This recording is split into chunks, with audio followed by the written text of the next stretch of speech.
কি হয়েছে বাবা, ডাকতেছো কেন? চাচা চাচা চাচা, আপনার পোলা আজকে জুয়া খেলতে বসছিল, আমি হাতে নাতে ধরছি।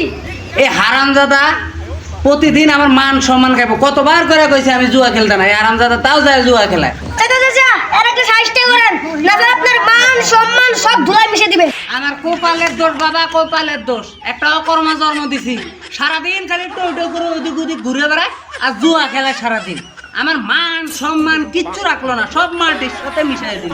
আব্বা আব্বা, আমি তো তোমার মান সম্মান ডুবাই নাই, আমি তো তোমার নাম আরো উজ্জ্বল করে রাখছি। আমি জুয়া খেলে 5,000 টাকা লাভ করছি, মার হাতে দিয়ে আইছি। চাচা দেখছেন আর কত বড় সাহস, আর জুয়া খেলায় আবার টাকা বাইরে নিয়ে আসে। এই হারামজাদা, আমার ছেলে জুয়া খেলাক, তাস খেলাক, কি খেলা খেলাক, তা তোর কি রে? আমার ছেলে 5,000 টাকা ইনকাম করে আনছে, তুই কয় টাকা আনছ? আমার ছেলের বিষয়ে এসব আর কথা কবি না, ওটা আমার ব্যাপার, আমার ছেলের ব্যাপার, তোর কি?